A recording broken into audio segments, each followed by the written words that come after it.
এটা দেখুন এখান থেকে পাওয়ার সাপ্লাই আসছে এইভাবে। এখানে আমাদের মোটরটা আছে, পাওয়ার ট্রান্সফার করার জন্য এখানে মোটর আছে। কত মোটর আছে আপনারা দেখতে পাবেন। এখানে 1 HP মানে 746 ওয়াট 1 HPর মোটর আছে। তো এইটা থেকে দেখুন এই মোটরের এই যে শ্যাফটটা এখানে দেখতে পাবেন, মোটরের শ্যাফটটা এখানে আছে। এই যে শ্যাফটটা গোল মতো, এখানে একটা প্যারালাল রেক্ট্যাঙ্গুলার কি ফিট করা আছে। প্যারালাল রেক্ট্যাঙ্গুলার কি সাংকি, সাংকি মানে ভিতরে ঢুকে থাকে, যেটা লুকিয়ে থাকে। তো তারপরে দেখুন এই যে শ্যাফট থেকে একটা পুলি আছে আর এখানে একটা পুলি আছে, দুটো।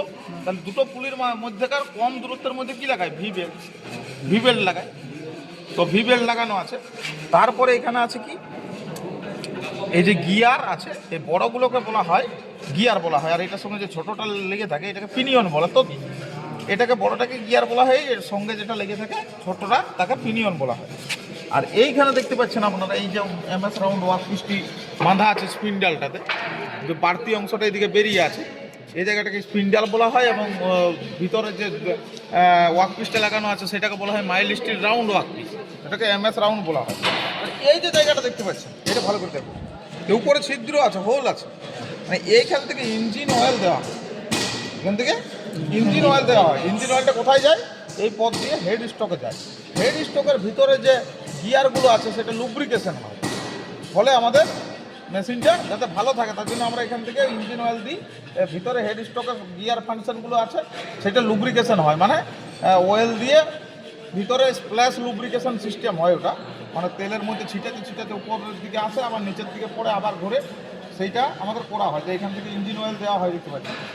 এইবার এইদিকে এলে আমরা কি দেখতে পাবো, এদিকে আমরা দেখতে পাচ্ছি যে একটা আছে FNR, change speed only in stop position. তো একদিকে এফ আছে মানে ফরওয়ার্ড, আর মানে হচ্ছে রিভার্স। ফরওয়ার্ড মানে সম্মুখবর্তী, রিভার্স মানে পশ্চাৎবর্তী, আর এন ফর নিউট্রাল।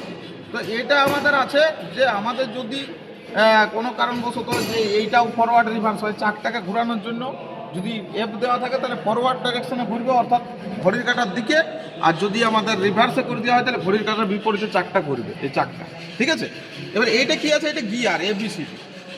ঠিক আছে, এবারে এটা আছে কি লিভার পজিশন ERF। তো আমাদের কি করা হয়, এইটার মানে কি, এটার মানেটা আমরা এইখান থেকে বুঝতে পারবো। লিভার পজিশন ERF বললাম আমি এখনই। তো এই যদি এটা যদি ইয়ে থাকে আর এইটা যদি এ থাকে, তাহলে আমাদের এই চাকটা, এই যে চাকটা আছে ফোর্জ চাকটা, তাহলে মিনিটে কত পাক ঘুরবে, 50 পাক। এইটা যদি আবার যদি ইয়ে থাকে, আবার এইটা যদি বিয়ে থাকে, তাহলে 50 পাক ঘুরবে মিনিটে, 50 পার রিভলিউশন। ঠিক আছে, মানে মিনিটে 50 পাক ঘুরবে RPM, রিভলিউশন পার মিনিট। আর এটা যদি ইয়ে থাকে, আবার এটা যদি সিএ থাকে, এটা যদি সিএ থাকে আর এটা ইয়ে থাকে, 140 পাক ঘুরবে মিনিটে। আবার এইটা যদি আমাদের ইয়ে থাকে, এটা যদি ইয়ে থাকে আর এটা যদি আমাদের ডিএ থাকে, তাহলে কত বলবো, 225 পাক মিনিটে। ঠিক আছে, আবার এইটা যদি এফে থাকে আর এটা যদি এ থাকে তাহলে 500 পাক মিনিট। এটা যদি তারপরে এইটা যদি এফে থাকে আর এটা যদি বিয়ে থাকে তাহলে 315 পাক মিনিটে, রিভলিউশন পার মিনিট। আর এটা যদি এফে থাকে আর এটা যদি সিএ থাকে 780। এটা যদি লিভারটা যদি এফে থাকে আর এটা যদি ডিএ থাকে তাহলে 1200 পাক মিনিট। ঠিক আছে, এই দুটো এই চারটে দেওয়া আছে। আর এখানে নর্দার্ন থ্রেড চার্ট, মানে থ্রেড কাটিংয়ের জন্য এই চারটা আমরা ব্যবহার করব। তো এখানে দেখেন 3টে লিভার পজিশন আছে, ওগুলো এইগুলো। এইখানে এটাকে এইদিকে ঘোরানো আছে, এটাকে আবার অন্যদিকে ঘোরানো যাবে, এরকম করা যাবে, এরকম করা যাবে, এরকম করা যাবে। তো থ্রেড কাটিং এখন অনেক দূরে আছে, ওটা আমি পরে বোঝাবো স্পেশালি। আর এইখানে যে 1 2 3 4 9 আছে না, ওটা এইটা এখন 9-এ লাগানো আছে, এটাকে এই দিকেও আনা যাবে। যেখানে আমরা থ্রেড চার্ট হিসাবে মিলাবো তখন এইটাকে আমরা এইভাবে সিলেক্ট করব, যে কীভাবে এই দেখুন সরে যাচ্ছে, যত নম্বর লাগানো দরকার তখন আমরা হিসাব করে লাগাবো। তো ওগুলো থ্রেড কাটিংয়ের সময় পরে বলা যাবে, আজ তো পার্টস হচ্ছে। এবার এটা দেখো, এইটাকে বলা হচ্ছে চাক, এটাকে চাক। এটা হচ্ছে ফোর্জ চাক, 1 2 3 4, চারটা জো আছে, মানে এটা হচ্ছে ফোর্জ চাক। ঠিক আছে, এবারে এইটা বললাম লেদার বেড, এটা গ্রে কাস্ট আয়রনের তৈরি। কিসের তৈরি? গ্রে কাস্ট আয়রনের।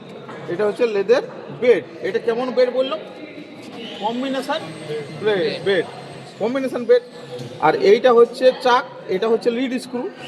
আর এইটাকে গোটাটাকে একসঙ্গে বলে অ্যাপ্রন মেকানিজম। এইটা গোটাটাকে একসঙ্গে বলে অ্যাপ্রন মেকানিজম।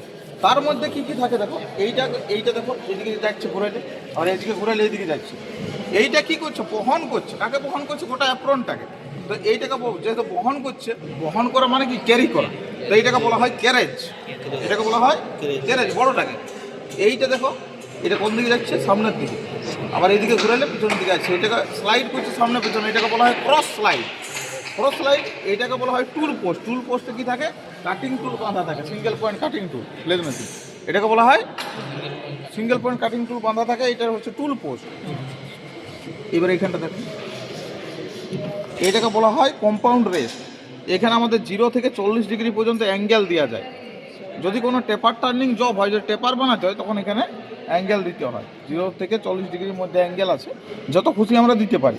তখন দিতে গেলে কীভাবে দিতে হয়? এই নাটটা আর এই দিকে দেখো একটা নাট আছে, এই নাটটাকে লুজ করতে হয়, তাহলে এটা ঘুরে যাবে যত ডিগ্রি অ্যাঙ্গেলে আমরা ঘোরাতে চাইবো।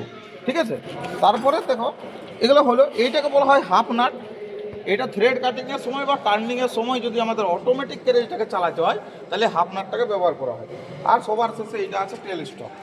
যদি কোনো আমাদের লম্বা জব হয়, লম্বা মানে অনেক দীর্ঘ যদি জব হয়, লম্বা জব, তখন সেই জবের টেপার টার্নিংয়ের জন্য, অথবা যদি কোনো জবের উপরে ড্রিল করতে হয়, তখন এইটাকে খুলে ড্রিল বিট এখানে চাকের সাহায্যে বা স্লিভের সাহায্যে ড্রিল বিট লাগিয়ে এর মধ্যে ড্রিল করা যায়, রিমিং করা যায়, ট্যাপিং করা যায়। সেই জন্য টেল স্টকটা ব্যবহৃত হয়। এগুলো হলো লেদ মেশিনের সমস্ত পার্টসের নাম। একটা বাকি থেকে গেলো, সেটা হচ্ছে এগুলোকে বলে লেগ। ঠিক আছে, এইটাকে বলা হয় লেগ, ওটাকেও বলা হয় লেগ। তো এটা হলো আমাদের লেদ মেশিনের সমস্ত পার্টসের নাম। হয়ে গেছে তাহলে।